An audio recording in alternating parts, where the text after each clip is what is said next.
Talking about that. If that's where you going with that, go there. we going with the team. The fucking he about to go play in Australia. Hold on. Don't bring him up no. So like, I'm not denying what you're saying is not true. But Hartenstein, whether you believe he's efficient or not, considering his play style, it's not. Josh Hart was the MVP of this series. He was there. If he wasn't scoring, you had all the goddamn barbecue brisket for your little bitch ass down in Dallas for your 3-point shooter. So having that next to Jalen Brunson and OG is very.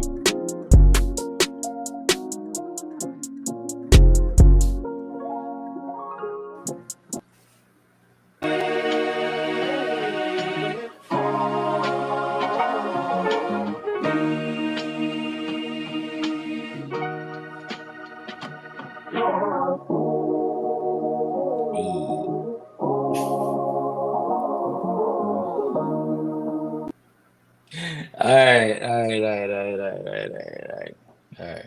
Let me get me off the big screen, because I'm not the center of attention, but I am in a certain sense. What's going on, guys? What's going on? To another episode of Hoopsters Podcast. First off, I want to say this. I have not spoken about this to neither Elijah or Zeno, who could not be here, unfortunately, because he's a hard worker. Happy birthday to the Hoopsters Podcast and the Vanity Sports Debates. We started this literally a year ago on the date. Some of the people have maybe forgot. I hope not. But I personally have not forgot, because this right here is our baby. So I just wanted to say happy birthday to Vandy Sports Debates. And really just thank you to all of you guys, especially Elijah. Elijah just joined not too long ago, but Elijah's been behind the scenes like much further than you guys were able to see. So thank you to you too for all of this. I mean, man, thank you for having me on here, man. It's a pleasure to be on here as always. Happy to be on here, especially for the birthday, the anniversary of the Hoopsters Podcast. Let's just make it another great one.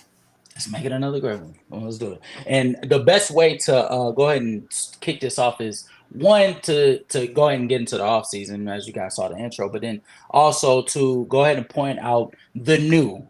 The new is Zach Edey. Zach Edey is up until he rolled his ankle. I'd say, Elijah, I think he was actually putting on a performance that actually made him look like a steal for the Memphis Grizzlies for the NBA draft. What would you say about the pickup of Zach Edey this NBA draft? I think there was a lot of doubts in terms of like his play style, whether it would be translatable to the game. I didn't really see it like that way. I feel like I never expected him to be anything in terms of like a superstar. But like in terms of what he can produce and what he can do on the court, it's always valuable, and he showed it in a way that was irrefutable to a lot of people. I know you're always gonna have your doubters and whatnot, but him being a top tier rebounder, defender, and even a scorer to some degree. Now, he hasn't really shown his spacing yet, like we all expect him to have. But like even just off the fact of his interior scoring. Showed a lot of potential with him, and I think he's going to be one of those bigs of the future that may not be like a top name, but is going to be a valuable piece on any team that he's on, for sure. No, I like that. I think, and to be honest with you, Memphis was one of the teams that, even though nobody talked about it, I think it's one of the best places he could have started, because his strengths are going to be on full display right out the gate. With his, as you guys know, rim protection, and then his rebounding skills, and even him as a lob threat. I think that is sort of Steven Adams-esque, if you will, and they let go of Steven Adams already to the Houston Rockets. So even though his floor is very similar to Steven Adams, I want to ask you, what is Zach Edey's ceiling, if you don't mind pointing that out? Okay, I feel like if the spacing is the way it's supposed to be, he's like he's a real spacer. He's not a fake spacer like Jonas or Vooch or Brook Lopez. If he's not a fake spacer, then I think with what he's shown so far, he could be one of those. Disrespect him. Don't disrespect him like that. All right, Brook Lopez is not a fake spacer. Could be a fringe kind of all-star kind of guy where he's giving you like on a team where he's like a more prominent person. Of course, he's like the 4th, 5th option on this team. But like on a team where he's a more prominent option, I think he could be like a 13, 14, and like we're talking blocks here at this point. 20, 14, and 2-3 guy. I think he could be that. Like one of the better defenders in the league, better rebounders, and a really solid scorer while not like blowing your mind at any single statistical category. So like a fringe star, I guess I'd say fringe star, fringe all-star. I'm not gonna lie to you, I don't see that out of him. I think Zach Edey falls in line with the majority of like the bigs, like the Jakob Poeltls, the Zubaks, even the Valanciunas and Vucevic's that come in that at their best, their value can be able to get them like a big payday, depending on the year that they're a free agent. But as far as their value in the league sense, I think the best he can do is to be a fringe all-star, and that's the best he can be able to provide you. I don't think his game is that translatable to the league of where his impact is going to match it. Like in the college scene, there's still some level of discombobulation, some level of inconsistency that can be able to justify his rim protection and his rebounding to where it supersedes the rest of the division. In the NBA, though, you're not going to see that level of inconsistency on a consistent basis, especially with the skill set that these guards and forwards are providing. And his rim protection, albeit at a premium, is not going to be able to justify, especially on this team with Ja Morant, what's his name, Brandon Clark, Jaren Jackson Jr., Desmond Bane. Like those type of players are just going to take away even further from the value of his rim protection, because even though his rim protection is valuable, it's not going to be the be-all, end-all of their success. And so that's why I think his ceiling truly is. And I don't think you want to put him on a team of where his skill set, well, I won't say his skill set, but where his level of importance is going to be even more crucial in any other situation. I think this situation is perfect for him to develop in. He can. Not everybody needs to be a star. Some people need to develop in being the perfect role player. And I think in this situation, Zach Edey can develop in being the perfect role player. I think you can be a star caliber role player though. Like Drew Holiday is a star caliber role player. I think Vucevic, what he was supposed to be on the Bulls, was a star caliber role player.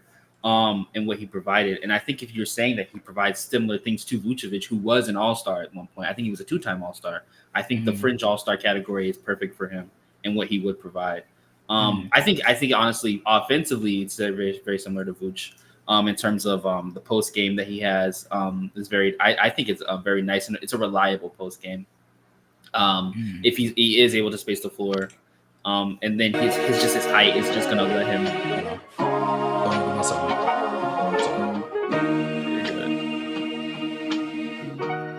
Oh shit! Damn.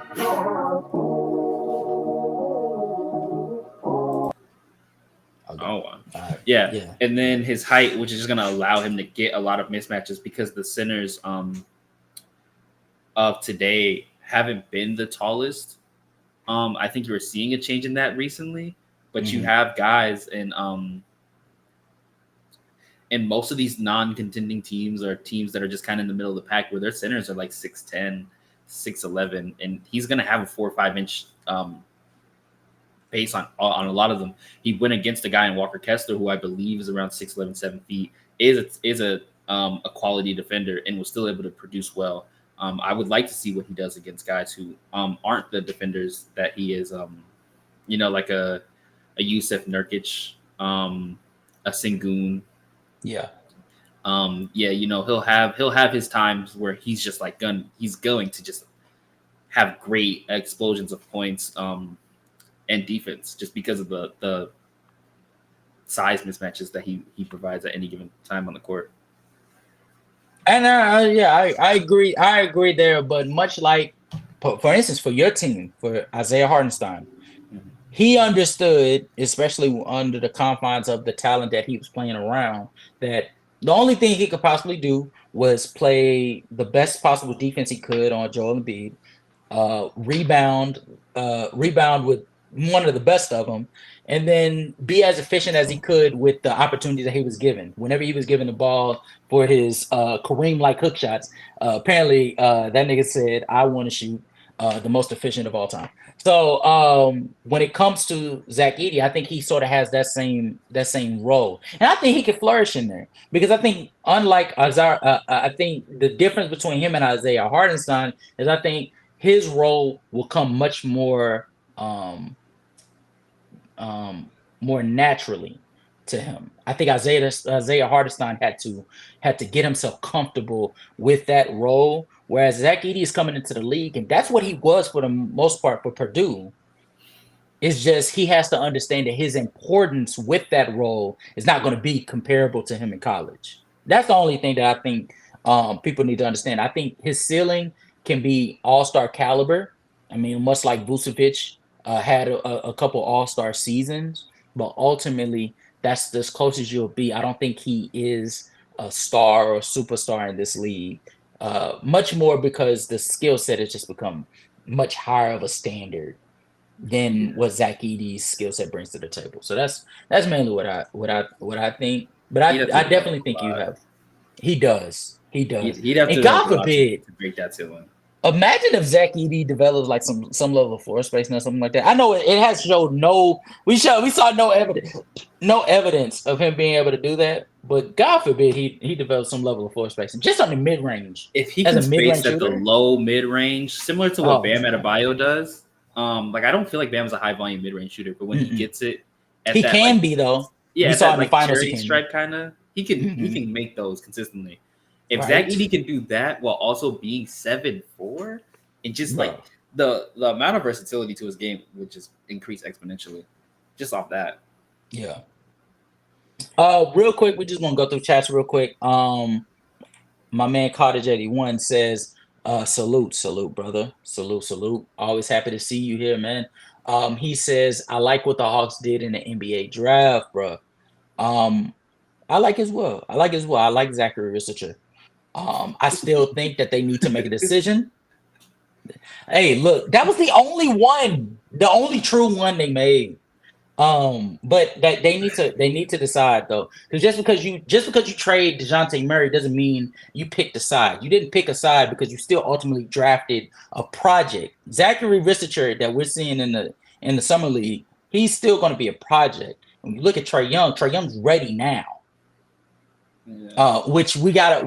Well, there is going to be a question that we're going to ask about Trae Young that it's going to revolve around where he is as far as his skill set right now. But we'll get into that a little later. Cottage 81 also says the Atlanta Hawks still have Quinn Snyder as the coach, bro. Yeah, but that's wonderful. But that GM, exactly, that GM situation sets them back even further. It's unfortunate, but at the same time, we do have to acknowledge that the Atlanta Hawks they still have some ways to go before they become a relevant franchise. He also says, AOG, I can see Zach Edey blossoming into a superstar, bro. That can be my ceiling here. No.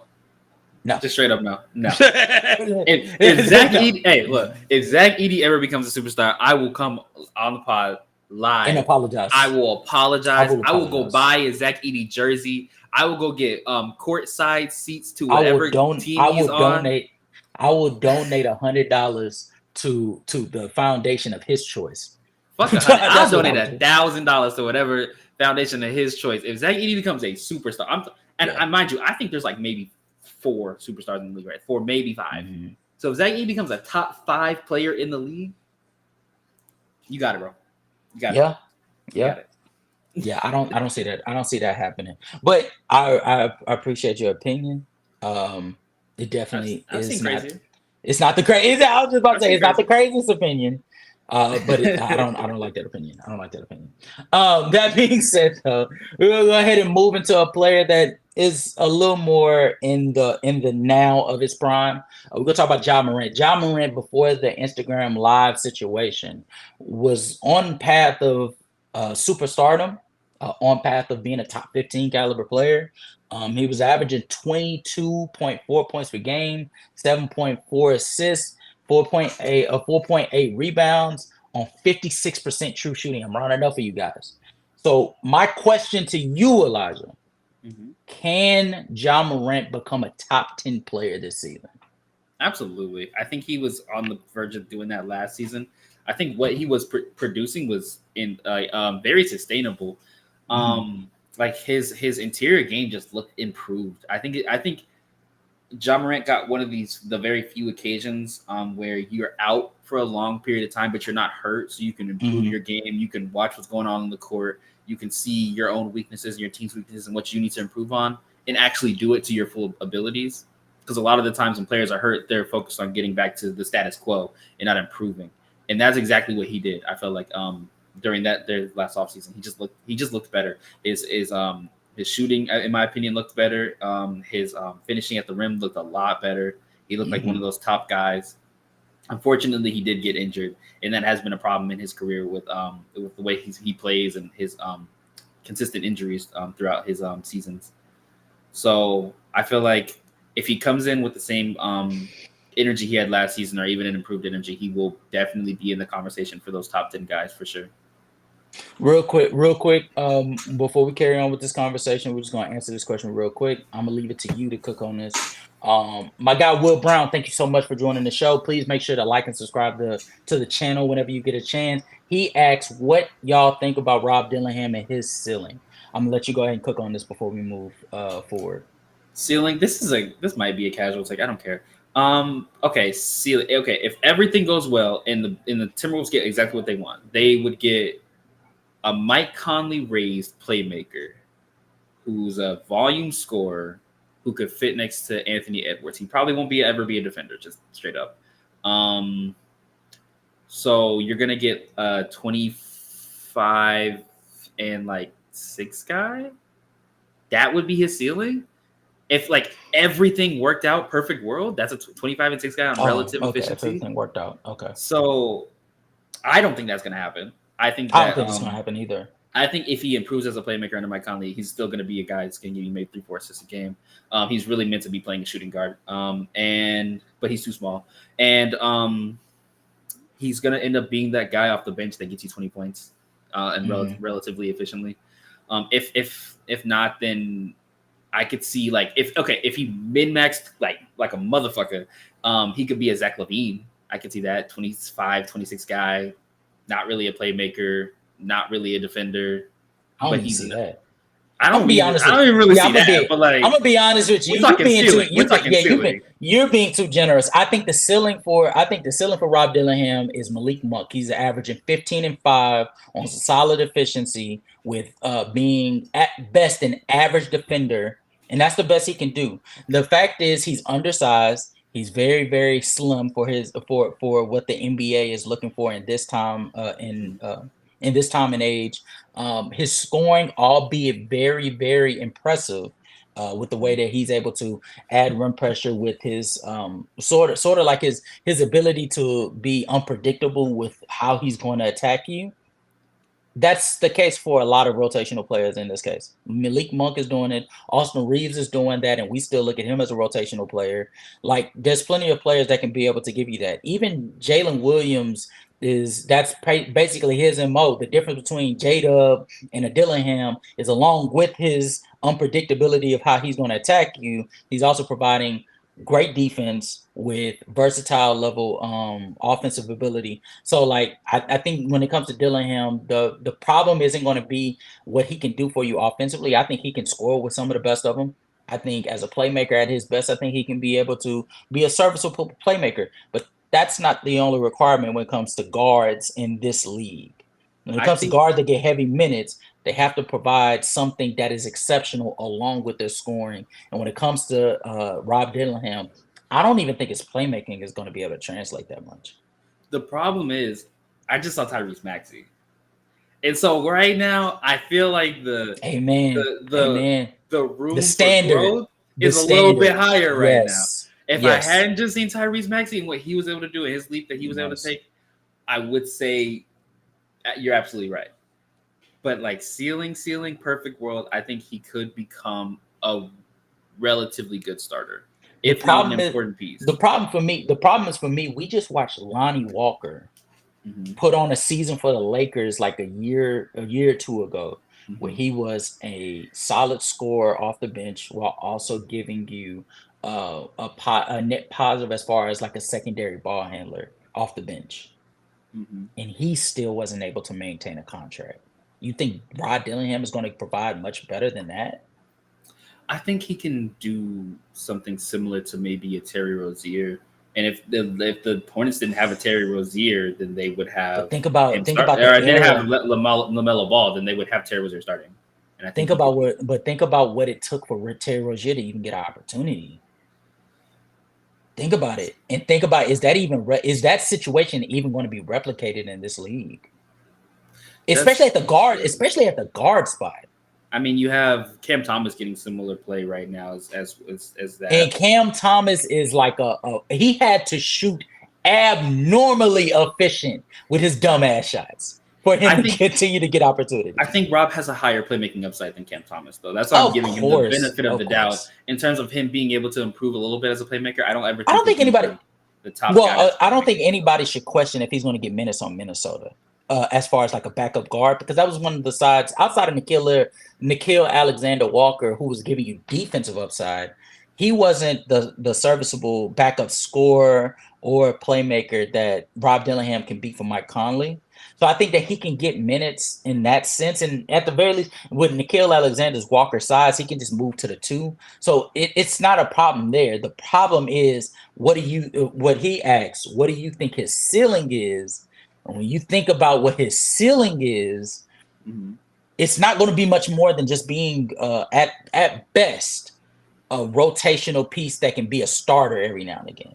He could be a starter when Mike Conley. He could be a starter for when Mike Conley retires, but he would have to seriously grow as a passer and playmaker. He would have to grow. I think the reason like guys that like Austin Reeves, I mean, Austin Reeves is clearly a starter at this point. The reason that guys like Austin Reeves, Lonnie Walker weren't getting starting minutes was more so because of the teammates they had around him. Like you had, I think, Austin Reeves wasn't starting just because Russell Westbrook was there. I mean, he was a 2 guard though, wasn't he? He was the 2, but it was Russ. He wasn't. I don't think he was the spacer that he is today. It was Russ. It was Pat Bev, Austin Reeves, Lonnie Walker. Oh, God, that was about it. Fucking trash. Darvingham lineup. You know what I'm saying? Like it didn't even make sense for not Lonnie Walker, for Austin Reeves to even be like questioned as whether he should start over those 2 with the production he was giving. I think the problem that you tend to see though when it comes to those kind of guys is they get pushed out by the superstars. When you have multiple superstars, we are in an era where you get multiple top tier star caliber players on the same team. So I could see him being on a bench role. I'm just wondering I don't think his defense is going to get much better. I think Chris Finch is a good defensive coach. I don't think he's good enough to develop a non-defensive player into a defensive player. We saw that with Cat this year. He looked okay at some spots, but most of the time he looked bad. I think he can make him look. He can find a way to hide him. But as far as developing him individually into a better defender, no. Yeah, no, I don't think so. I think as a playmaker is where we're really going to put our chips at. Our chips on the table. Yes. I think him as a playmaker, he could do it. I don't ever think he'll be a top checker. I don't think he has the IQ for it. Not necessarily the feel for the game more so than the IQ for it. I don't think he has the feel for the game as a playmaker that like a Mike Conley has, where I think he's just more of a. I think we just have to accept some rookies come into the league and who they are is who they are. You just have to accept for who they are and allow them to develop in that realm. And when it comes to Rob Dillingham, I'm looking at him. I don't think he, as a playmaker, our chip should be pushed forward there.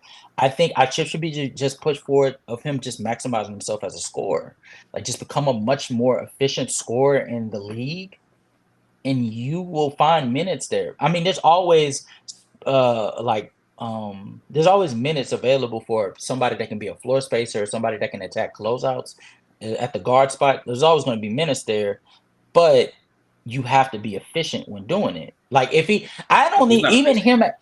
Rob Dillingham as a playmaker right now, I don't think is the worst you can do at a playmaking front. I think he doesn't want to pass, but I don't think it has to do with him not being able to. I've seen him make some proper passes so far this summer league where it's like, okay, that's a nice read. He just can't do it consistently enough. So in that sense, I don't think he'll ever be able to do that, but he doesn't have to. I think he just has to be an efficient enough scorer to justify him not being good in other areas. I think For him to get 15 to 20 minutes a game. Yeah, as a rotational guy, I think to be a starter, he has to be a player. For this team specifically, he has Do to you be a think he can be a starter though? I think the only way he is, which is what we're talking about, his ceiling. Okay. Is the way he would be a starter is to improve on playmaking. Is to improve on playmaking. I think he could be a decent efficiency 20 point per game guy. I don't think that's I don't think he can be 20. 20 is what, because I think people underestimate what it takes to average 20, even in this league. I think he's 15. I think he's 15. You're thinking 15. About it on a real team. On this team, they're giving Rudy Gobert only looks on like maybe lobs and put back down. So he's not taking buckets. Cat might still be there by the time he's a starter. Who's their small forward? Even still, Jaden McDaniels is not taking that many shots. It's mainly Ant and whoever is Mike Conley. Ant, Naz Reid, Karl Anthony Towns if he's still there, and Rudy Gobert as a lob threat. That's still enough to not get him much more than just 12 shots a game. So if you're giving him Mike Conley's shots plus whatever shots he was Mike Conley takes about like I want to say like 7 or 8 shots a game. So if I'll check to be sure. 7-8 a game. Plus, Rob Dillingham's already going to be taking a good amount of shots as a bench volume scorer before he starts. If he's taking 14, 15 a game, I think he can get 20. I think that's relatively in the realm of possibility. If he let's just say for safekeeping, if he takes Mike Conley shots. If he takes exclusively Mike Conley shots, I don't think he's a 20 point per game. But that's what I think. I think he only takes Mike Conley's amount of shots. Like I think at best, like being realistic, because I think his strong suit will be his scoring. I think at best he takes like 2 more shots than Mike Conley. Well, Mike Conley this year took. I would say he takes a Jordan Clarkson amount of shots because he's known for his scoring. He's been a rotational player, but can go into the starting lineup. And Jordan Clarkson takes about 15 a game. That's what Mike Conley this past season took 8.5 shots a game. I think he definitely takes more than that. I think he takes about 11. If he takes 11, I don't think he's shooting 50%. So if we're being realistic with the efficiency, he probably makes about 4 of those. I think he takes 15 and makes about. Nah, 15 is crazy. 15 is crazy. I think he takes 14. I think he takes 14, 15. Just go look at his role as a volume scorer. He's never going to be the playmaker Mike Conley is. Mike Conley is a pass first guy. A lot of the shots Mike Conley would take is getting passed up for him having 7, 8 assists a game. He's not going to be that. So if we're expecting him to have 5, 6 assists a game, he's already known as being a volume scorer. They're going to give him more leeway on shots than 11 shots a game. They're going to give him 14, 15, let him get in rhythm, let him cook. That's just what they do for a lot of volume scorers. They're going to get 14, 15. Off the bench, in starting lineups, it doesn't really matter. That's the kind of shots you get. So that's what he's going to get. If he's shooting 45%, which is relative. If he's shooting 44%, which I think is a relatively efficient for a volume scorer, but not a superstar level of efficiency, he would get around, I think that's 18 to 20 points. That's not even counting free throws. I can't see. That's not counting free throws. I think the part we would disagree. I can't see him taking 14, 15 shots a game. Not on Minnesota, because I don't think he'll get the opportunities, because at least for Jordan Clarkson, the reason why it was like justifiable for him to be on the floor for like, let's say 20, 25 minutes or more was because even though we know he's a bad defender, he's like 6'4", 6'5". Austin Reeves 6'1". Austin Reeves gets 12. If we're saying he's better than Austin Reeves, then Austin Reeves is like, well, I don't think he can be better than Austin Reeves. He's 6'4", and he's 6'4". Okay. And he's still applying. They're still applying some level of ability every now and again of being of making like a positive like play on the defensive end. I can't see Rob Dillingham doing that. I think Terry Rozier is well shot around 14. Even with Terry Rozier is a negative defensively. Yeah, but all these guys are shooting 14, 15. I'm saying the guys that are of his ilk shoot 13, 14, 15 shots a game. Was Terry Rozier doing that for Charlotte or Miami? Because I know for Charlotte, he was taking like 20-something shots a game. Charlotte, he was shooting 19. And then when he went to Miami, he shot 15. That's what I'm saying. He shot less, but it was still like a lot of shots. Under those situations for Miami, if he's taking 15 shots a game, I think that's realistic. But under Minnesota, I don't think Minnesota's personnel is the same as Miami. Minnesota has a big shot creating problem, the same as Miami. They don't have the shot creators that they They don't have shot creators on Minnesota. Yeah, no. They don't have the shot creators, but they do have players that take a large amount of shots. Like in Miami, they don't have a lot of people that are able to create their own shots. But even for Jimmy isn't like a heavy, like he's not an aggressive scorer. He goes as the game allows him to, like he takes whatever the defense gives him, right? And even for Bam, like we saw even in the finals against Denver, whereas they kept on allowing him to shoot the mid range, he's gonna take the mid range. So they don't like force whatever is given to him. When it comes to Minnesota, my thing is Anthony Edwards and Naz Reid and Karl Anthony Towns are the X factors. Because one, if Karl Anthony Towns is still there, he's going to get his shot attempts. For Naz Reid, for Naz Reid, he is shown over this last postseason, and really this whole season, he's not afraid of getting his own shot as well. Gradually, he's growing more confident with taking his own shot. And then for Anthony Edwards, especially on the back end, especially when we get into the postseason, Anthony Edwards is jumping his shots up to like 21, 22 shots a game. And if I told you that that's comparable to what the Miami Heat are doing with Tyler Hero, Bam Adebayo, and Jimmy Butler. Tyler Hero. Bingo. Yeah. You got me. So, it's a similar similar you got me. I'm cooked. That's fine. I forgot about Tyler Hero. I'm not even gonna lie to you. I had left it at Jimmy Butler, Bam Adebayo, and then Duncan Robinson. Like he's like 8 shots, and majority of them are threes. And I was like, that's it. You know what I'm saying? But Tyler Hero, you got it. I'm cooked.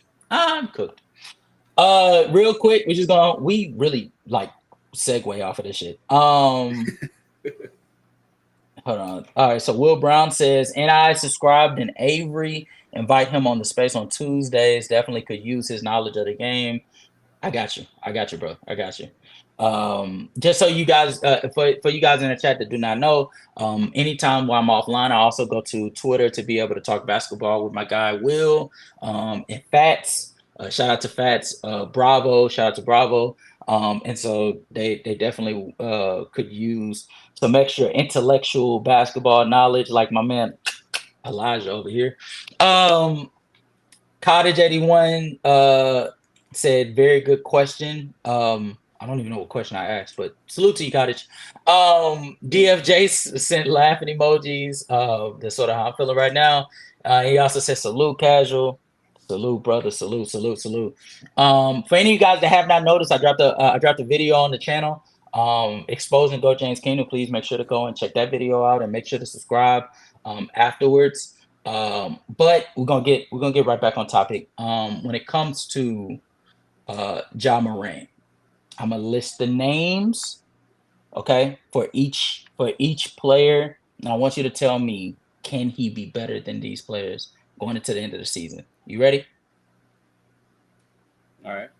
Jason Tatum. No. Fuck no. Okay. Mikal Bridges. Yeah. Okay. Jalen Brunson. Yeah. Okay. Joel Embiid. Fuck no. Okay. Tyrese Maxey. Yeah. I knew I was gonna get you. Yeah. He can be better than Tyrese. Okay. Scotty Barnes. Hell yeah. Okay. Donovan Mitchell. No. Okay. Kay Cunningham.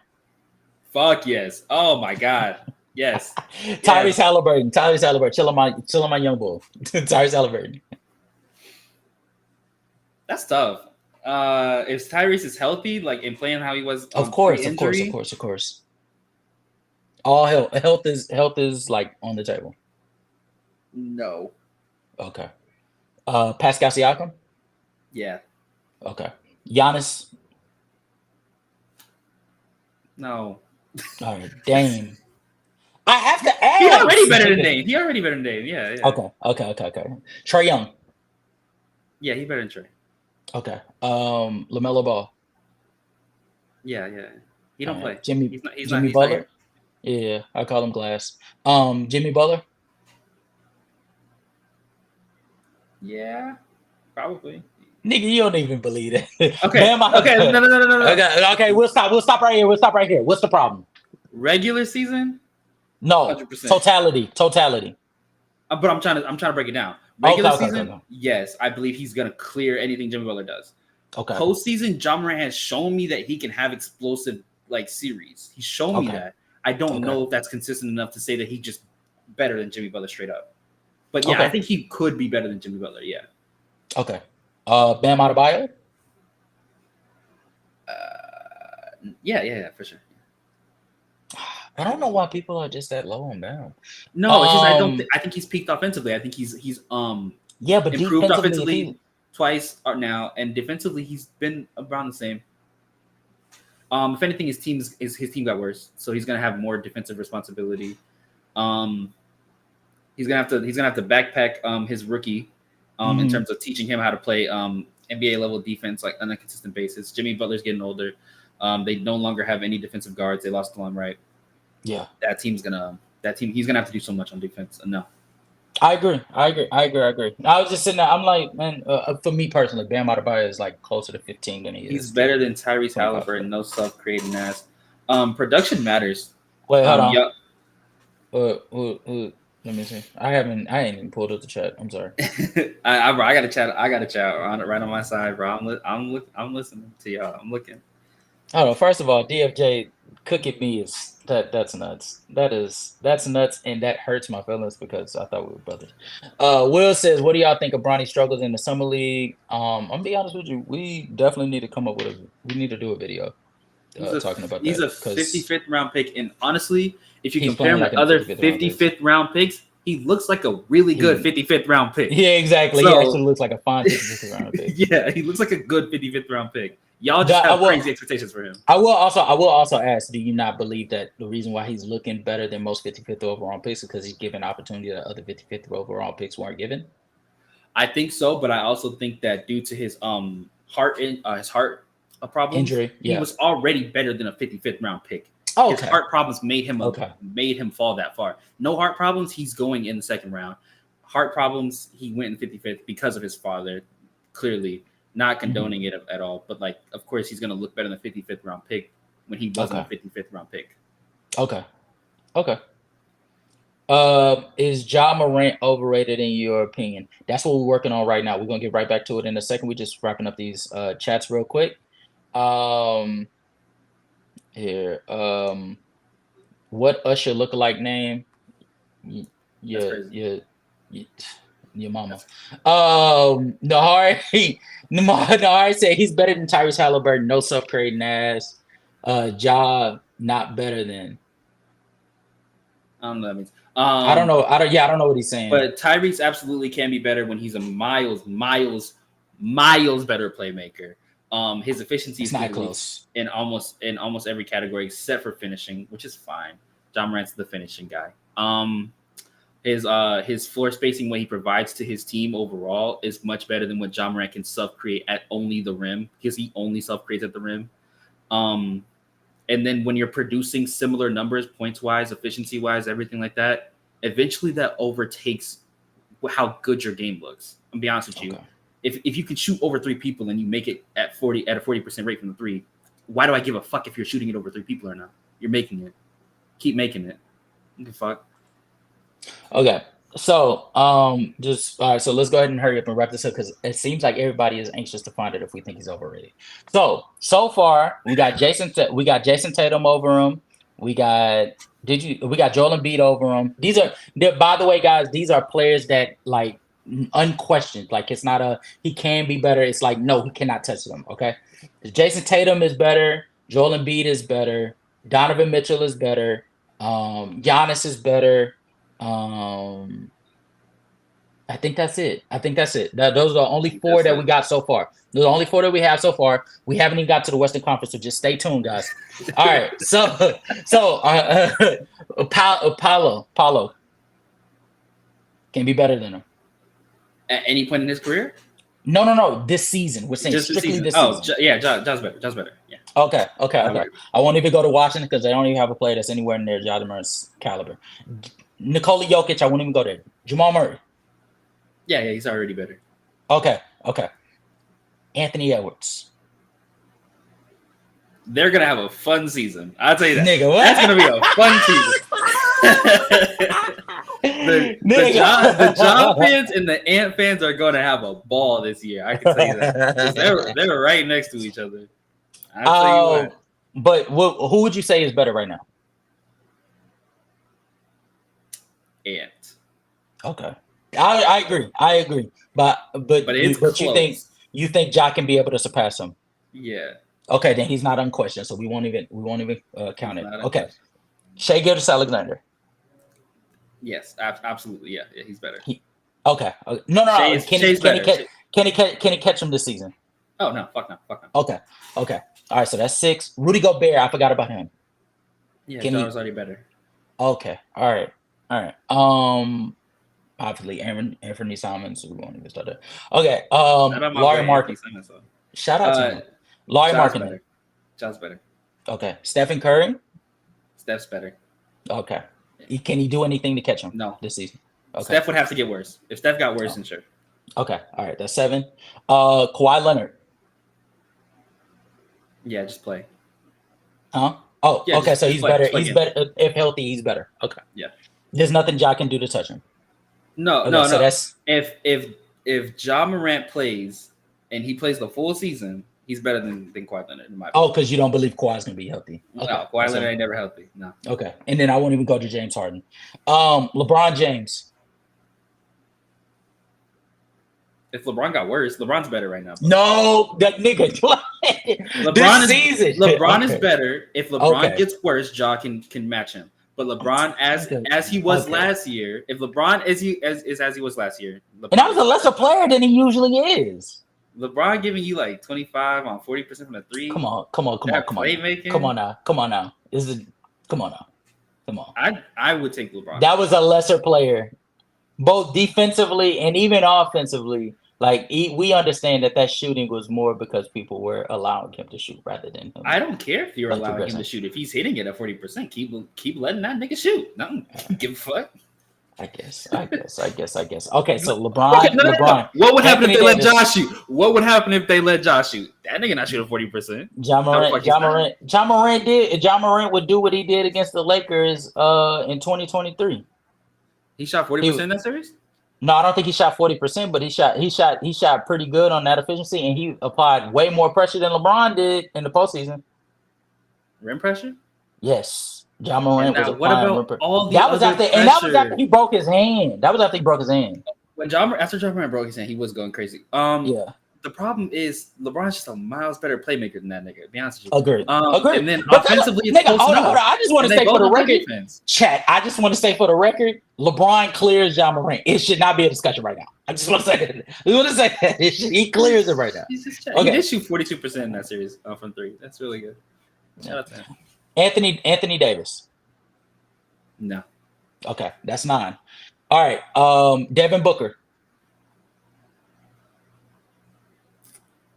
Come on, bro. Stop. No. I'm gonna say no because I said no to Donovan Mitchell. No. Okay. All right. Kevin Durant. Same nigga. Yeah. Okay. Wait. He could catch Kevin Durant? Yeah.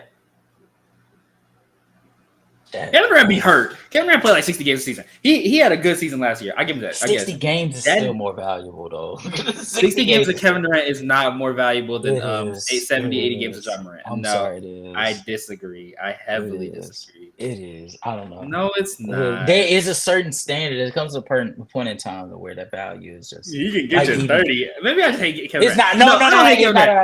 Maybe I hate Kevin Durant fans. Maybe I hate Kevin Durant fans. It's making me lower. It is for sure Kevin Durant fans. Yes.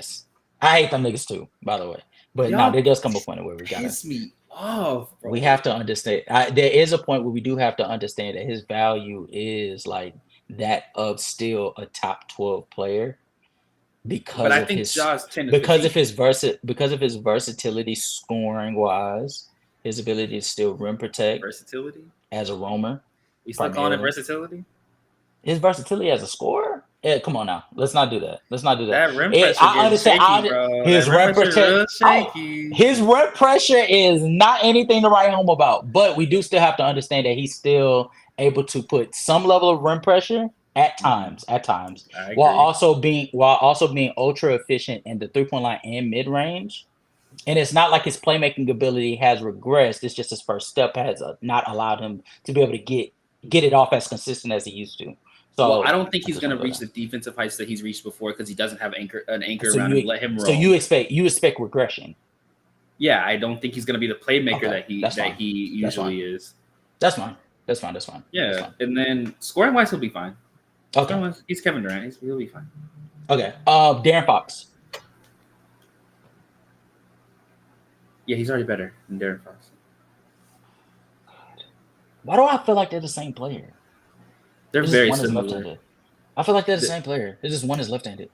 They're very similar. I feel like just when it comes to Ja Morant, the way he plays just feels more beneficial to his team. Sometimes it feels like when Donovan Mitchell plays, even when he's playing well, his team's not playing well. If that makes sense. Like it hurts his team when he plays better. It's weird. I see. I know what you mean. Because it's at times I do watch Darren Fox sort of get off, and it's like the Sacramento Kings offense becomes stagnant versus when Sabonis gets off, it's like that entire unit is like thriving off of what he's doing in that time. It's almost like his ability to like run DHOs as smoothly as possible allows that offense to just like flourish versus Darren Fox. When Darren Fox is like getting off, it's mainly in isolation. And so it sort of forces everybody to sort of stand still, and so the defense will take that more than they'll take like this opponent. I get what you're saying. Even with Ja, I think that he has a little some of that as well. But I do think because of the efficiency that he has with the volume of rim pressure, it justifies a little bit because it sort of forces the defense to sink in more consistently than it does with Darren Fox. That allows him to kick out to players like Desmond Bane, like what's my guy's name, Luke Kennard. Jaren Jackson Jr. even, and they're able to get shit off. So I get you. And then I also like his floater. I like his floater game. But in terms of point guards, like if I were to rank only point guards, I think Darren Fox is maybe a spot or two behind him. Like it's close. It's very close. That's fine. So right now, just to catch you guys up, chat is Jason Tatum, Joel Embiid, Donovan Mitchell. Did you say Tyrese Halliburton? Did you say Tyrese Halliburton maybe, or did you say? I said maybe. I said maybe. Okay. Then that doesn't matter. All right. Then Giannis. Then we have Jokic. For sure. Then we have Jokic. We have Shea. We have Steph. We have LeBron. We have AD. That's 10 right now. Devin Booker is 11. Then we have Kevin Durant, which is 12. Sabonis? Oh, fuck no. Sabonis is not better than him. Luka Doncic, obviously, that makes 13. Yeah. Jalen Green? Sengun? Okay. All right. Zion Williamson. Am I on the wrong podcast? It's crazy. Zion Williamson? No. Okay. All right. I was just saying. All right. Last one. And I know this sounds crazy to you. This might sound crazy to y'all chat, but legitimately, this may become a conversation by the end of next season. Victor Wembanyama. Yes. Victor's better. Okay. Wrap it up. Victor's better. Wrap it up. All right. Hey, we just got Victor, a playmaker. We got two because Stephon been balling. Stephon Castle been balling. Hey. Stephon Castle looks nice. He looks nice. Yes. That is the point of attack defender he needed. Oh, yeah. Yes. All right, so we're at 14. That's 14 players. So then that means he's 15. Mm-hmm. Far as, and we're talking as far as unquestioned. Some of these players that I pointed out, like Jalen Brunson, Tyrese Halliburton, I think you said Anthony Edwards, those type of players, even Kawhi Leonard, those type of players can be in question to where any given day he can be able to fluctuate. So he's 15 now. But any given time, he could fall all the way down to 20, 24, 21, 22. So just keep that in mind, chat. But if we're going by that logic, I actually think he's properly rated. Chat. I think I would say he's like fringe top 15 player between 15 and 20. Damn it, he's 15. I still think he's 10 or 15. I think a lot of those players in the top 10. Well, not a lot of them. I think a couple of players in the top 10 are going to regress a little bit. I think a KD might regress, get a little bit slower. Same with the LeBron. He's been getting slower every season. I think same with the Curry, honestly. I think a lot of these guys are probably going to start getting a little bit worse. And Ja Morant should be still on the incline in terms of his career trajectory. So he shouldn't be getting worse. So he should be like, if we're playing the game right, he should be getting better than these guys at some point, where there's just a cross section of them getting worse and him getting better. Yeah, but we understand that some of these players don't. They just don't. They just don't. There's a certain ceiling to their abilities. Like even with Ja, I think that there's a certain ceiling to what he can do. But as far as like offensively, you can see spurts of his floor spacing be able to develop. But at the end of the day, we do have to also understand that there is a level of like natural ability that has to come into play, and Ja just doesn't look. He has a natural ability to shoot the ball, especially off the dribble. I disagree. He could do it. He could do it as a catch and shoot player, but as far as him doing it off the dribble, the problem is he's maximized when he has the ball in his hands. Yeah, but we look at it like this. When Devin Booker came into the league, he was not a defender. He was not a playmaker. He has now developed those two parts of his game enough to where we consider that and ranking him higher. Donovan Mitchell as well. I believe he has improved as a playmaker specifically. No. Hold on. I just want to correct you though. When it comes to Devin Booker, and even with Donovan, I don't even think with Donovan Mitchell. I think Donovan Mitchell, he has the.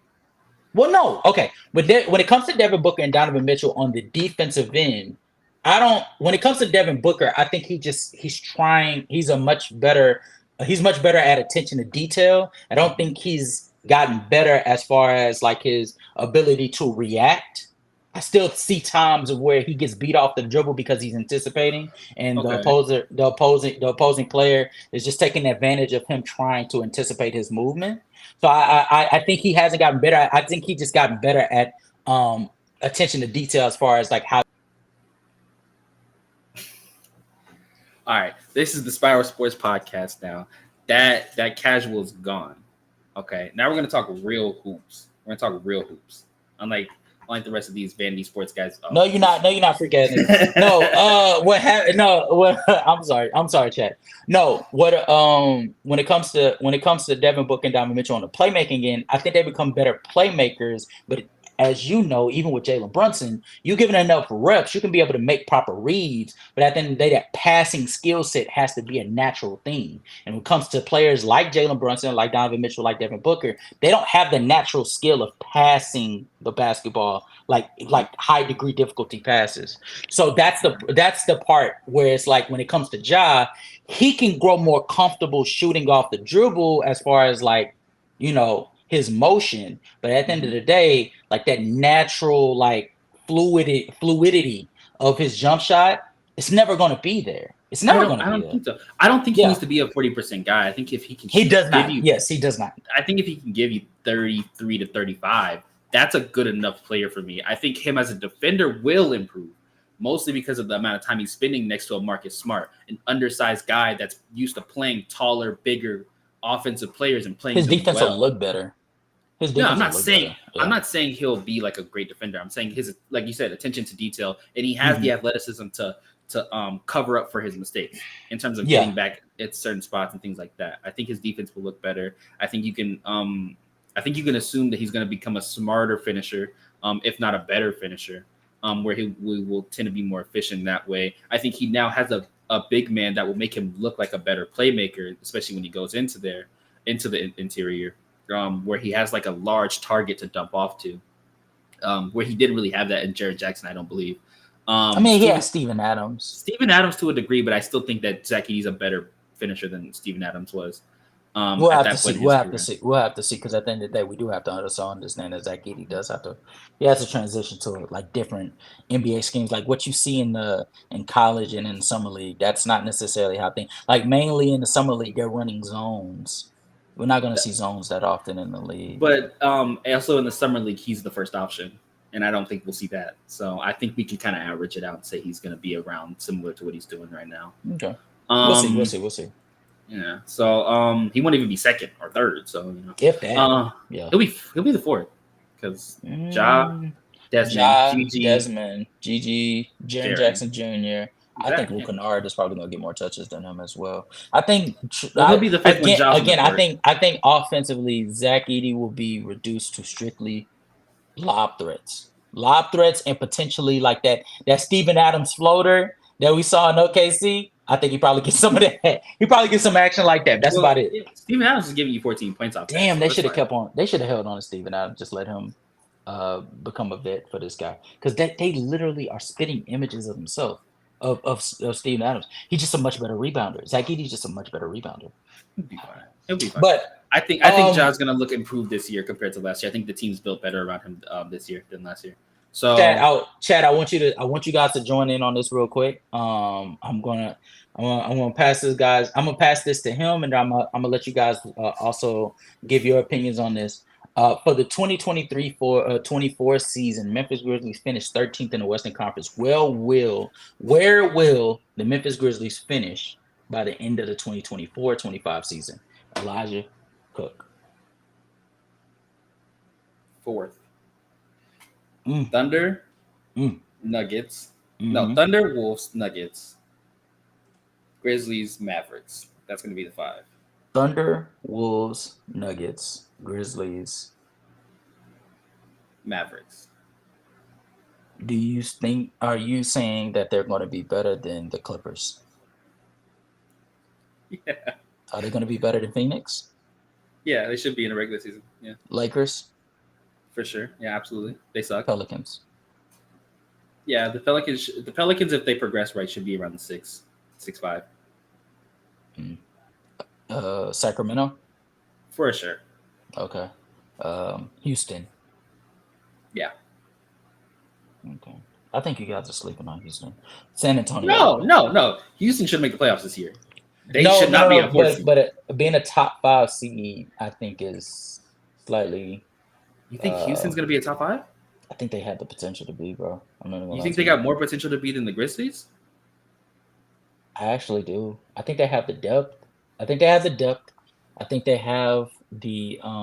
talent to justify it.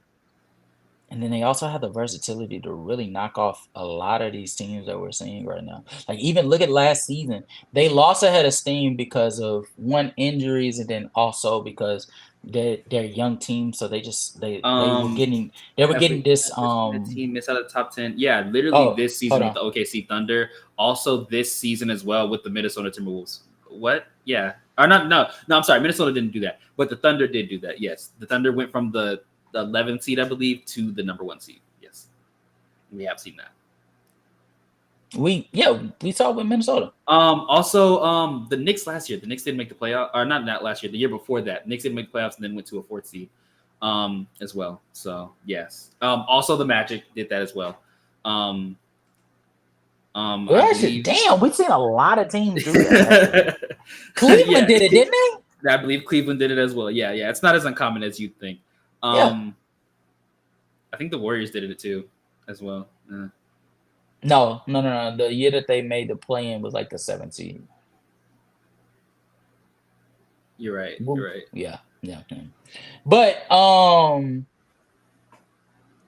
Chat has also gotten involved. You said 4th. The Kings as well. DFJ says 7th, the 7th seed. Will says 5th seed.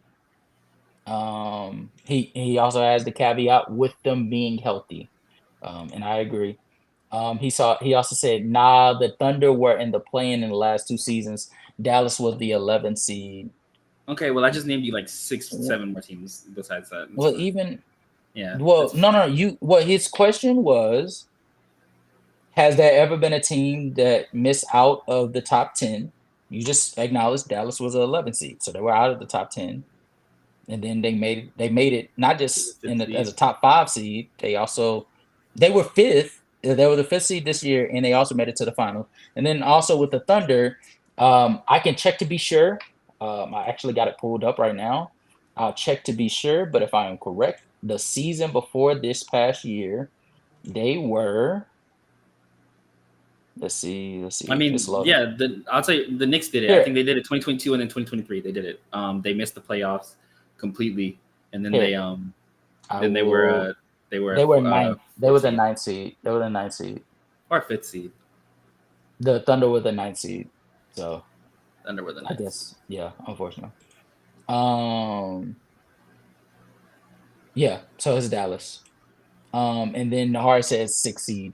It's fine. I actually, to be honest with you, and I'm gonna throw Mikey Rich in here. I actually agree with I actually agree with Nahari. I think it's going to be 6. The reason for it is it's just the problem that I'm having with Memphis is the floor spacing aspect. Defensively, Why? Because I don't believe that Desmond Bain and Luke Kennard and even Jaren Jackson's ability to floor space is enough to get you in the Western Conference. Not GG's either. GG's also a space. No, I don't think Jaja. I don't think. Oh, damn, I'm about to say Jaja. GG shooting. I don't think GG. 6. But I don't think GG's is going to, his efficiency is going to translate the way it did this year. Like, not translate. I don't think his efficiency is going to come the way that it did this year because Ja is going to be back. And so that means that those touches that he get isn't going to be off of his own creation. It's going to be off of the creation of Ja. So Ja is going to force him to be, I don't want to. GG's going to be bad to you. Like, he shouldn't start. No. I won't say that much, but I do think his role will be a little more limited than it was this year. I think they let him off the leash this past year. And so what's up, bro? That man is a 14-point per game scorer on 42%. If his efficiency goes down anymore, he's a bad player. He doesn't play defense. He doesn't play make. So if his efficiency goes down anymore, that man should not be starting. That's what you're saying to me. That's crazy. How is it crazy? We've seen that happen plenty of times where players have breakout years and then they get put into a role where they're not able to benefit and they end up dropping off. Like, we've seen that before. I think that he's going to be capable enough to still maintain like a solid shooting efficiency wide open. That's what you're going to be asking to make wide open threes because the pressure is going to be all on Desmond Bain and John. And I just want to make it perfectly clear. I don't think he's going to drop to like 29% from 3. I think instead of him shooting 36% on 6 attempts, I think he shoots more along the lines of like 35 or 34 on like 3 or 4 attempts. And he's looking to attack closeouts more because GG Jackson is he's actually more athletic than people give him credit for. It was just with him having the ball in his hands. I mean, shot creating on the perimeter seems more simpler than attacking the rim on a relentless basis. So I think he can still be semi-impactful, but again, when it comes to floor spacing, you need people that actually have like a role in place to where their floor spacing can be maximized. Luke Kennard has that role. Hell, even Desmond Bain at times had that role. But you need more than that. There's a reason why in the past few years, Dylan Brooks, who we all know is not a real floor spacer, was given opportunities to be able to floor space because they needed that. They needed that on the floor to justify Ja Morant's level of impact. They still haven't answered that question. They've answered the lob threat replacement for Steven Adams question with the rim protection to just not have to put Jaren Jackson Jr. at the center spot. They answered that question. They also answered the depth question. They have depth, but they still haven't answered the floor spacing that translate all of what they do in the regular season in the grand schemes of wins and losses. And especially with Dylan Brooks being gone, they don't even have that point of attack defender. That's going to be. Oh well, they have Marcus Smart. I'm sorry, I forgot about that. They also have Marcus Smart. So I mean, I think I just talked to myself. They could be a top 5. They could be a top 5 seed off of their defense alone. Because you know what, this brings me back to what we were saying last year. Me and Zeno had the same conversation. Defensively alone, especially with Ja's rim pressure and Jaren Jackson Jr.'s floor spacing and Desmond Bain having a year of him being able to shot create, they can play themselves into the top 5 seed, but they can also play themselves into the play-in if their offense is not consistent. Because they're going to lose a lot. They're going to lose a lot of games, especially in this league. This league in 2024 is not the same league in the Western Conference that it was when they were sitting atop the top 2 seed in the Western Conference. I think it was like 2022. In 2022, it was Stephen Curry, it was the Golden State Warriors, and then everybody else. Whereas, you had Dallas, but the Nuggets didn't have Jamal Murray or Michael Porter Jr. That's fair. You know what I'm saying? Versus this era of Western Conference where Shea and Oklahoma City Thunder are so much better, both offensively and defensively. Denver has Jamal Murray and Michael Porter Jr. And even without Kentavious Caldwell-Pope, I still think during the regular season at least they'll be an exceptional offensive team. Offensive, Yeah. Minnesota is going to come back even better, especially having more depth than they had last year. I don't even think that the Dallas Mavericks have fallen off. I actually think in certain aspects they've gotten better. I even think when it comes to teams like the New Orleans Pelicans getting DeJounte Murray, I think that sort of helps to trade Brandon Ingram. Of course they do, but until they trade Brandon Ingram, I'm not giving them that push. I'm not giving it to them. You don't have to give them that push. We all understand that the talent of Brandon Ingram, along with Herb and what's my brother's Trey name? Murphy. Trey Murphy III, along with Zion Williamson, that's versatility on the defensive end at the wing. That's rim pressure, more than rim pressure that any other team has to provide. And I get it. Hold you on. were high as fuck on the Pelicans last season too. You had them beating everybody. You had them going down there to the finals. Okay, this makes more sense. I was like, why are you so high on the fucking Pelicans? I get it. Okay. Yeah. I'm high on the wing depth. Stop hating. Anyway, and it's not like they don't have depth. It's not like they don't have depth. They have depth. They just don't have no fucking big. That's the problem. They don't have big. Their two best players, similar to what we were talking about with Jaylen Brown and Jason Tatum in previous years, don't have the best chemistry. When one of them's going off, the other one tends not to. I never said that. But it's a fair criticism. Yeah, it's a fair criticism. That's fine. When one player's going off, the other one tends not to. Your best player is an injury-prone guy. We saw that in the play-in, where even though he was giving you 40 points one game, he got hurt and then he gets hurt in the next. Brandon Ingram in the playoffs disappeared because I don't feel like he plays well next. It was one postseason. He was hurt. He didn't play well the season before. He did against the Clippers. He did. And he didn't play well in FIBA as well when he was next to other star players where he had to share the ball. He didn't play well. Ingram, but FIBA I don't feel like Brandon Ingram. Why are we holding FIBA? No, I'm gonna say this is why, because I don't feel like Brandon Ingram is the kind of guy that is very good at sharing the ball with other ball dominant players. When he was at his best, when Zion was not there. Yeah, that's fair. Zion was not there, and he was able to play to his fullest capabilities. That is fair. That's fair. That's fair to say. If he gets traded, I think this team's ceiling is way higher than what it would. But they have to get three ball dominant players, and DeJounte Murray, who's going to be commanding the ball. I don't think DeJounte is that ball dominant. He's going to have to be as the number one perimeter facilitator, unless they're just handing it to Zion all the time. They don't really have another guy for that. I think you'd be surprised to see how well DeJounte works off ball, especially as a connector passer, or as a player that can attack closeouts and be able to create opportunities within the lane. I think you'd be surprised to see that. He will when Zion's doing his thing as the post playmaker that he is. I think he will for sure be able to play off ball. I think he still will be very ball dominant, and you'd want the ball in his hands a lot more than Brandon Ingram's, who's just really there to shot create and occasionally play make. I agree there. So he'd be the third person to get the ball on that team at that point. And I don't feel like that's his role. That's just not what he does best. He's going to be playing some of his worst basketball as a third ball handling option. Brandon Ingram specifically. That's fine. I think they have problems that are detrimental to him. But when we're talking about them as opposed to like the Grizzlies, I think that the battle for seeding supremacy between those two. They also have a big. They also don't have a big. But I think the shooting issue for the Grizzlies is just as potentially detrimental in the regular season, even, especially going up against these caliber teams. And Jordan Hawkins got hurt, by the way. So yeah, he's not gonna be there. Wait, what was it? What was it? Let me go make sure. I don't remember. It better not have been no ACL tear. I'll tell you that. I don't think it was ACL. I don't think it was ACL. But I don't think he's gonna be there beginning of the season. Let me go. It better not be no Achilles tear either. Jordan. I know he got hurt though. It better be an ankle sprain. I got high hopes for that boy. I got high hopes for him too. He's a lights out shooter. I don't feel like they have another lights out shooter though. They do not. They do not.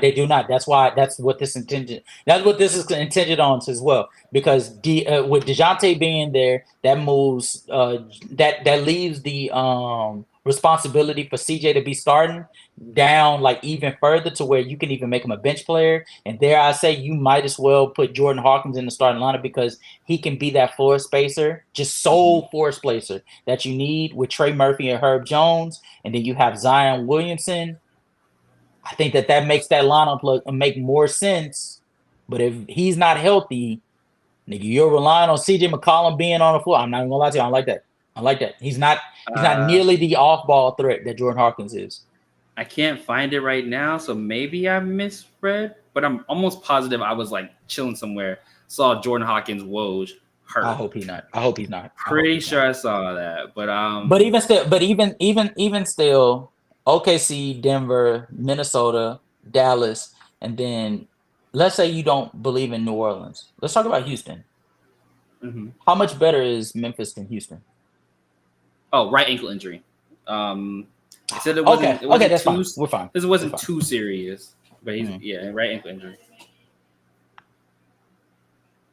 Okay. Because I'm not gonna lie to you, I'm high on Houston with when it comes to them being a high seed. We could talk about it on a later offseason, but that's another team that I think Memphis is quite as kept going to have to battle with for not going into the play-in. I just think the Western Conference is stacked because even when it comes to Houston, you want to know what did Houston in? It was the fact that they kept losing games on like a technicality by the refs. You know, the refs have had a tendency this year of taking the game into their own and making it about them when it should have been about the players. And so Houston would lose games and they'd just go into the next game frustrated or disappointed to where like they just didn't play their A game, and slowly but surely they fell off the map. But they started off the season very. I remember that. Yeah, Wemby was cooking them. And I feel like the West only got better. I feel like they'd still lose to certain teams in the West. I feel like a lot of their matchups where they're going to win is going to be the East and against the worst teams in the West. I feel like they're going to end up at that 9-8 seed where they're making the playoffs. But they were beating up on Sacramento. They were beating up on the Lakers. But Sacramento got better. Lakers got worse, but they're the Lakers. So I don't know what they're gonna. I don't know what the Lakers are gonna give me any given season. They were going back and forth with the Clippers. And this is before James Harden. No, was it before James Harden? No, James Harden was there. They were going back and forth with James Harden. Was this during his slump when he was in that slump? Okay, when they were going on that lose, they were one of the first teams that Clippers finally beat to get off of that losing streak. Okay, so I don't know if they're going to consistently beat the Clippers this year. They beat Denver, but Denver was dealing with injuries at the time because Jamal Murray was in and out of the lineup. Yeah, I don't know if they're going to beat the Clippers or the Nuggets this year either. And if I'm correct, I think they also beat OKC, but I could be wrong. They're definitely not beating OKC this year. I don't think they're going to beat them in seeding, but I think in certain games. Because the thing about they can chip a game or two off. Let's not go too deep into it because. But like, if you're expecting them to chip games off here and there, then they're going to be like 8-9 seed, maybe 7. No. I mean, with the Western Conference, that's basically what you're doing. You're just chipping games off here and there. But I think the Grizzlies are going to. It's mainly the Eastern Conference where you're going to be eating, or you're going to be feasting if you're that caliber team. I think Houston is that caliber team, just like I think Memphis is that caliber team. I just think when it comes. I don't think Memphis struggles against Eastern Conference teams. I think when it comes to Western Conference with their offensive woes, especially at the shooting front, I think that's where they struggle. I think they have enough okay shooters to keep them going. I think Luke Kennard is their lights. Luke Kennard and Desmond Bain are their lights out. That's their lights out. Then they have G.G. Jackson who can give you 35 on reasonable efficiency or reasonable volume. They got Santi Aldama give you 35 on decent volume. You got Yuta on the team who's going to can give you 35-40 on decent volume. They got Yuta Watanabe? Yes. Oh, shit. Never mind. That's what I'm saying. I think they have enough okay shooters. Like at any point in time, you can plug one into the lineup and they have enough spacing. I don't think it's going to be too big of a problem. All right. Nahari says 1 Thunder, 2 T-Wolves, 3 Nuggets, 4 Mavericks, 5 Suns. Let it go. 6 Grizzlies, 7 Lakers, 8 Pelicans, 9 Rockets, 10 Kings. And then DFJ asked them. Wow. DFJ shout out to J Redick. Right? DFJ asks him, so the Clippers not going to be top 10. Nahari says the West is just stacked and the Clippers losing PG with the injury-prone Kawhi. They got a lot worse. And then Adam Hurley, salute to Adam Hurley. The Grizzlies are going to be the 1 seed. No, You're chatting. Okay. All right, guys. So we were hung up on Ja Morant for quite a while.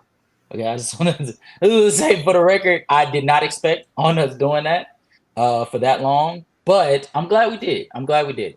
The reason for it sort of it kind of transitioned us to another point guard that he has some questions to answer. So we're gonna talk about the Atlanta Hawks. Okay.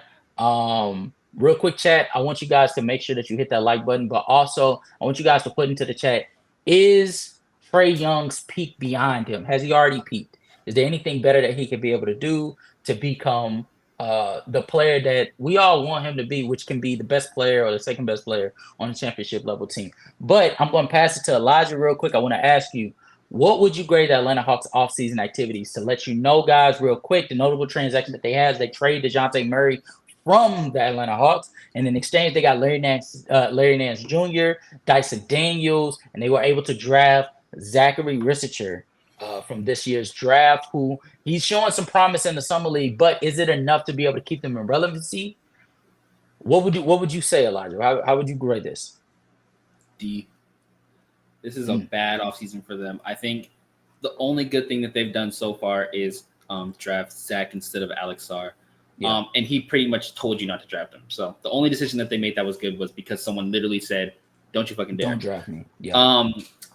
DeJounte Murray got traded away. DeJounte Murray got traded away for, if you're going to try to compete, scraps.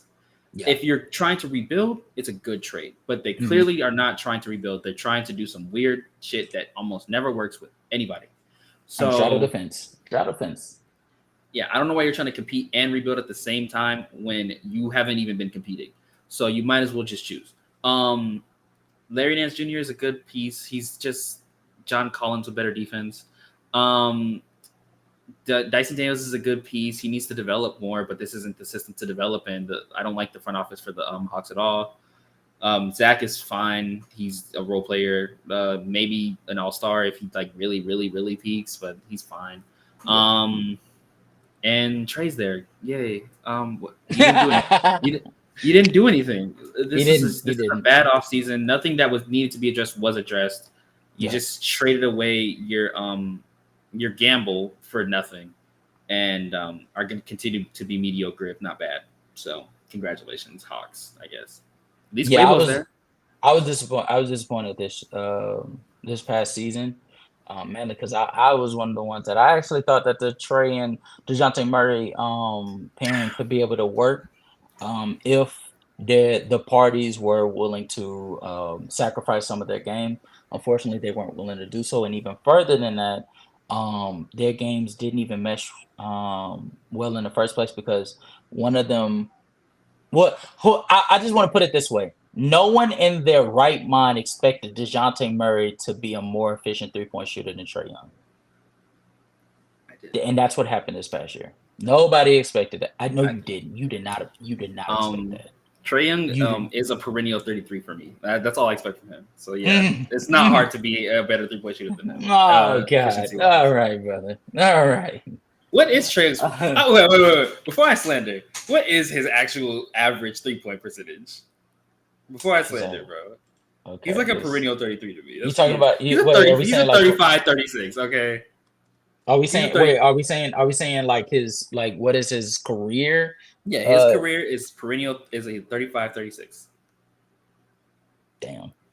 So yeah, 35, 36 is actually very good. No. Considering the shots he takes. No, because I saw Luka take the same shots and he shot better, and he's a worse three-point shooter. I don't think he's a worse three-point shooter though. Luka? I don't think he's a worse three-point shooter than Trae. I think the standard for really all of these people, you don't think Luka's a worse three-point shooter than Trae, like on a consistent basis? No, I think they're actually within the same range. I think that Trae is just willing to take much more crazier shots. Luka takes crazy fucking shots. He takes crazy fucking shots, and that says a lot. but Trey takes better. Trey takes more crazy ass shots. Like you will see, They both take you'll about see, 8 a game. You'll see Luka take a step back deep three. You'll see Trey come down, and before even allowing the set to run through, Trey just jacks up a logo three. I'll see Luka be like, I don't feel like driving this position. I'm gonna just shoot over 2-3 people. Yeah, but you know what he'll do? He'll at least give the opportunity to let the play run through to see if maybe there's a pass he could be able to do. So before he ends up taking the shot, and he'll let it run through, and it doesn't work, and he'll be like, I'm too lazy for me to attack. I'm just gonna hit this step back three in your face and see if that works for me. When it comes to Trey, much like LaMelo Ball and even Dame to a certain extent, they have this problem where they'll look at the play unfolding, and before it's able to like finish up, he's like, this logo three seems comfortable for me right now, and they'll shoot it. I don't like that. I never liked that, and that's why I think Luka is better. But that being said, though, I will say that when it comes to a player the caliber of like Trae Young or something like that, I think we do have to understand that there's a clear ceiling to like the player, like this player's archetype. Like he's 6'1", very, very slim frame. And even though he's an excellent playmaker, like one of the best playmakers in the league, rather routinely, you do have to understand that his shot selection, while also his lack of ability to play consistently on the defensive end, his attention to detail and his slim frame sort of makes him somebody that the opposing team attacks on a consistent basis. That's the main problem with them. We do have to understand. So, chat, I'm going to ask you before I go into it. When it comes to Trae Young, who over the this past year is coming off a season where he averaged 26 and 11 on 56% true shooting, which for you guys takes into factor field goal percentage, 3-point percentage, and free throw percentage as a whole. And also takes into account volume. Do you guys believe that we've seen the best version of Trae Young? Now, me personally, I believe we have. I think the best version of Trae Young was in 2021. And which is crazy. Well, was it 21 or 22? It's 21 was the year he went to I- the conference finals. Okay, no, it's the year after 22. I think 22 is the best we saw him because I think his playmaking and scoring efficiency was probably the best we've ever seen from him. Which was like, it was just crazy because I think his efficiency was like league average. But I think his 3-point percentage was like above average. And his playmaking was obviously like still at the top of the league. So I think like that combined with the fact that he was actually like bought into the offensive system of like allowing people to be able to benefit off of the advantages he create rather than making the situations more difficult than they had to be. I think that was the best version of not just Trae but Atlanta that I've seen. The problem is he hasn't been able to replicate that. 1, because of health, I believe. 2, because his ego has gotten bigger. This is a theory. I cannot prove any of what I'm about to say, but I just want you to think about this, Elijah. When we think about it, is it not a coincidence that after making the Eastern Conference Finals, you start demanding things from the franchise that you never demanded before? Like, for instance, getting your head coach fired. Or like, for instance, demanding a trade that revolves around some of the pieces like a John Collins that's been there before you were even drafted. Trae Young is a player who I don't love. I'll say that. I'm not a hater. I'm not a supporter. I feel like I'm fairly realistic with what Trae Young is at this point. And I'm disappointed with what Trae Young is at this point because for his expectations, I feel like he's underperformed. I feel like for what he was supposed to be, I don't feel like this is what we were advertised in terms of Trae Young. I feel like his playmaking numbers tend to look a lot better than what he's actually doing on the court. I feel like his 3-point shooting tends to look a lot better than what he's actually producing. And he's a case of one of those guys that, like, if you just look at the box score straight up, you're going to be like, this is one of the best players in the world. But when you actually deep dive into what he's doing, his mentality, his ego, his chemistry with his teammates, the efficiencies that he puts up, the deficiencies in his game, he doesn't look. All right, it tells a different story. I don't think he's going to be able to get better than this. Not because I don't think he can. I don't think he wants to. Yeah. I think he's comfortable with what he is, and he's like, I made a conference finals. I was like, what, 23, 22? He was very young.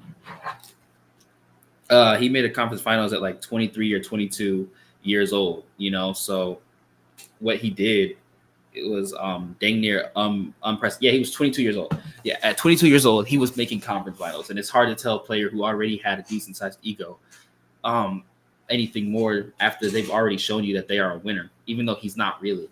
I think at this point the Hawks have to move on from him. I think it would be better for their franchise as a whole, because I don't think he's good for that franchise. I think he's a cancer, quite frankly, personality wise at least. Getting teammates traded, getting coaches fired, and not producing any results after that tends to leave a bad taste in a lot of people's mouth. Even when you're winning, if you're getting coaches fired and teammates traded, look at Kevin Durant. Kevin Durant was making second rounds, conference finals, and producing high volumes and high efficiencies, and even he's looked upon in a worse light because of the actions that he had around his coaches, around his teammates, around his front office, with the fan base. That's how he's perceived, and I feel like Trae Young is in a similar light, but with even less results. There's no reason why the Hawks shouldn't move on from him at this point. He's clearly peaked as a player. If this is the best you're getting from a 6'1" guard, you need to move on. He's not going to win you anything if you want to win. If you're just here to watch some funny threes go in, I guess, then go ahead. But at that point, you should have just kept DeJounte, because DeJounte was really the highlight maker on that team. But we don't want to have that conversation. Shoot, trust me, I do. I agree with everything. I agree with everything you said, and even furthermore than that, I think the problem that I have with Trae Young is the fact that his game has a clear ceiling to it. It's had a clear ceiling to it, and when it comes to the franchise, you decided to turn a blind eye because you felt like this is the best chance you were going to get, rather than just understanding that, this ain't good enough. We want to be better, so we're going to make the proper moves for us to be able to, find something that's better. To the truth be told, Trae Young could have been traded 2 years ago. You could have gotten draft compensation that could have gotten you to it wouldn't have gotten you a championship by now, but I tell you what, it would have gotten you in a better situation where you know what the fuck you're doing. The main problem is when it comes to Atlanta, the front office of the Hawks, they have bought into the Trae Young value or hype to the point of where you don't even know what's best for the team anymore, because you don't even know why you still have him here. If we're being honest with ourselves, they don't even know why they traded DeJounte Murray and not Trae Young, if we're being honest. Because if we're going off of statistical value, DeJounte Murray should have stayed and Trae Young should have been traded. If we're going based off of locker room value, DeJounte Murray was present, Trae Young was not. If we're going off of players that assisted in the franchise being more marketable, I guess you could go Trae Young, but he, again, only played 54 games. You know, the player that was there the entire time to be able to help put forth the Atlanta Hawks games on to be, like, actually entertaining. It was Trae Young. I mean, not Trae Young, DeJounte Murray. Actually, for Pete's sake, DeJounte Murray was able to make a scorching comeback with the Atlanta Hawks against the eventual NBA champions. And not only that, he also hit the game winner to be able to get you guys a game. That's one of the highlights of this past season.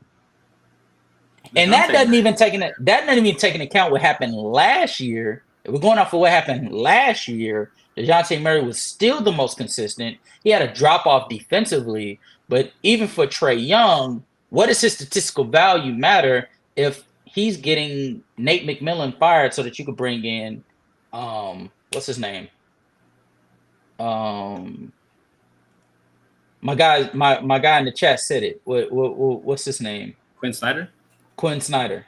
If you were able to bring in Quinn Snyder because you had to fire Nate, value is that. But we all understand a part of the reason why this happened, all of this happened, is because Trae Young has people in the front office that favor him more than they favor others. If I'm correct, I think the front office had his kin is one of the general managers of the team. He was able to hire one of his friends who's a fan of Trae Young's. And so they do all of his dirty bidding. So Then they got Kyle Korver, who also said he was in Trae Young's corner openly. And so if we're going off of that logic, Trae Young literally has you guys twisted around his finger. And so I say all of that to say Trae Young is not good enough, which, spoiler alert, that sort of ruins the next topic. The Atlanta Hawks will not win a championship with Trae Young as their leader, as their best player, even as their second best player. The reason for it is because of, one, the things he's done. And even though you can learn to forgive what somebody has done, you cannot forget. And even further than that, everybody deserves a first start. And when it comes to Trae Young has done so much dirt over here in Atlanta on Atlanta soil that he should go to a different market for him to be able to try to make amends for himself. Also, his play style is not conducive to winning a championship. I keep telling people that heliocentric offense is, one, mainly beneficial for players that are 6'7" and up because they actually have the versatility to go up against multiple defenses. That's why you see Luka Doncic continuously, whenever he gets to the postseason, be able to translate with his hyper offensive isolated offense. When you see LeBron James run offenses to the finals, just purely off of his translation alone. That's why when you look at players like James Harden, who's a fine example of why 6'7" and under typically don't succeed, is because those type of players, they're limited on what they can and can't do against multiple type of defenses. So if James Harden couldn't be able to do this, and the only team that was not able to stop him was one of the greatest teams of all time, what do you think Trae Young is able to do at 6'1"? What do you think Trae Young is able to do against a Boston Celtics team that has wing defenders out the wazoo? What do you think he's going to be able to do? Let's say hypothetically he gets past the Boston Celtics. What do you think he's going to be able to do against the New York Knicks with wing depth out of the wazoo? What do you think he's going to be able to do against a team like? I mean, these are legitimate questions. Let's say he gets out of. Let's say he goes on the magic run that he did in 2021, where he looks into teams having friction in the locker room and exposed onto the court. Let's say he skedaddles into the NBA Finals. What do you think he's going to do against OKC? We're winged up out the wazoo and a consistent offense. What do you think he's going to do up against the Minnesota Timberwolves? Well, winged up, rim protect, one of the greatest rim protectors we've ever seen, and perimeter defense that was able to stop one of the greatest offenses we've ever seen. Well, I won't say stop, but able to do the best job on them. The Mavericks, after we already saw what Luka did to his ass. What are we going? Well, he dropped 73 on them. What is he going to do against some of the better teams in the NBA today? Nothing, bro. Nothing. That's what he's. I was like, that's gonna be the first. Bro, that's a first round. That's a first round matchup. Paid in that series. Miles McBride is getting paid in that series. That's all I'm saying. That's the problem when it comes to Trae Young. There's a clear ceiling to what he can do. He can get you to the postseason. And even if he gets past the first round, you still look at that as an overachievement. There's a reason why when they beat New York, it was a celebration. Because nobody expected him to win. Season anymore? No, I don't. I believe he can, but it's under two things. One, he has to have the right pieces around him. If this is contingent on him being the best player on the team. Him being the best player on the team, you have to have the right pieces around him, and then 2, you have to have an injury-filled season. So no, okay.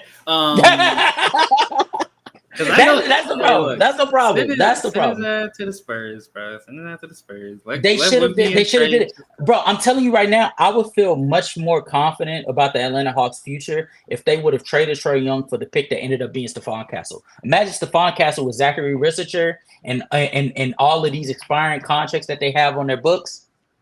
You look so much better. You could have got both of them picks. I want you to tell. I want to tell you this is the craziest part about this, Elijah. They traded for Sadiq Bey. Sadiq Bey not only unfortunately had his ACL injury, but they didn't even think of re-signing this dude. So he's able to sign with another team. They traded that man for nothing. Nothing. Was it like 5 second-round picks? I'm not too pressed. To Detroit, another bad team. So that bad team in Detroit actually has a brighter future than y'all. Because they can be able to translate the second-round picks and some of the assets that they've gotten, but then they're getting in a better position than you. Trae Young, I don't like him as a person. I don't like him as a player. I don't like his play style. I think if he goes to go be a number 2 or number 3 on another team, I think that's when we'll see Trae Young at his best. Yeah. I just get him off of Atlanta, bro. I'm not even like pitying Atlanta because I don't care about their franchise. It's so mediocre anyways. They'll find a way to be mediocre again in 2-3 years. Just get him off of Atlanta. Like, he's boring. I don't want to watch him anymore. I'm tired of him. All right, we got so I got one more question for you before we roll on out of here. With them trading DeJounte Murray, Larry Nance Jr., Dyson Daniels, and then drafting Zachary Rissecher, especially like with the conversation we just had about Trae Young, is this them blowing it up? Is this them blowing it up? No. No. Because if they were blowing it up, they would have traded Trae Young at the peak of his value, which is right now. They're not gonna because if we're being realistic, if the Spurs want to Trae Young, the best time to get him isn't at the fucking trade deadline because they're not gonna be competing. And even if they got him at the trade deadline, it's like, why? No, I'll just wait till the offseason. My team sucks anyways. The team that would have given the most for him is a team that had 2 top 10 picks in the draft this year. Wanted Trae Young as a point guard for their future. Yeah. And that's when you don't trade him? That doesn't make sense. Look, I personally, if you're asking me, I think they are blowing it up, but here's the thing. Not all blow-ups look the same. I think we've seen some, like, for instance, when San Antonio were willing to buy in for Victor Wembanyama, and they traded DeJounte Murray and Derek White, one of their few bright spots of the team, that was timely blow-up. They let DeJounte Murray play the best basketball he had. Derek White played some of the best basketball he had, and then they shipped him off right at the perfect time. But I tell you this, you've also seen people wait too late to trade players. Bulls. And they just take whatever they can get. When it comes to Atlanta, excuse me for, looking at their past, but I would like to believe that they're going to wait until the absolute last minute to get rid, until it's like absolutely like undeniable. You need to get rid of this guy, and they're going to trade Trae Young for a garage sale, if you will. These niggas, they do not understand how to be timely with their transactions. They only know we want to make the proper move for us to win. They don't understand that winning takes time for you to develop. But that's my thing. I think they're blowing it up. But they're going to take their sweet ass time with it. I would not be surprised if Trae Young didn't get traded into the end of next season. I would not be surprised. I mean, yeah, with that front office, it's bad. I wouldn't be surprised. Honestly, I wouldn't be surprised if Trae Young doesn't get traded. I would honestly not be surprised if they traded their younger pieces to try to build around Trae Young again. Because for this team just has not been making the best decisions when it comes to Trae Young. When it comes to Trae Young, they are just like, he's the point guard of the future. He's the guy that's going to lead us into whatever. I don't know who they think he is, but he's not that. So please move off of him. I know you won't. I know you suck. It's fine. Nobody was expecting the Atlanta Hawks to be good except for people that live in Atlanta, I guess. No, not even that. Shout out to Rodney. Had hopes on him. That stuff. Yeah, so nobody was expecting the Atlanta Hawks to be good. If y'all want to stay bad, have fun. The rest of the league is going to try to compete. We don't need Trae Young, to be honest with you. Truth be told, Trae Young could be able to go to really any other team, and he would be a excellent addition. But under the confines of this team, he is not maximized. This team sucks, and as long as he's still on this team, they will continue to suck and have no direction because Trae Young is going to have them in what we like to call in the basketball community NBA purgatory. They're too damn good to not get a lottery pick, and they're too damn bad for them to even consider making the playoffs. So that's the sad part about this. But that being said, though, we're gonna wrap this up. This was a good episode. Unfortunately, again, everybody, hope for Zeno. Zeno is not feeling well. Actually, I'm lying. He's feeling perfectly fine. I think he's just trying to get some sleep. So yeah, wish luck for that black bastard to actually wake up. And then we'll holler at you guys. We'll holler at you guys next week. Please, again, everybody, please make sure to tap in to the video I've made on this channel. Go James Ken, who can't talk basketball, so I reacted. Please make sure to check that out. Hit the like button. Please make sure to hit that subscribe button if you haven't already. And we'll appreciate you guys for joining. Until next time, peace.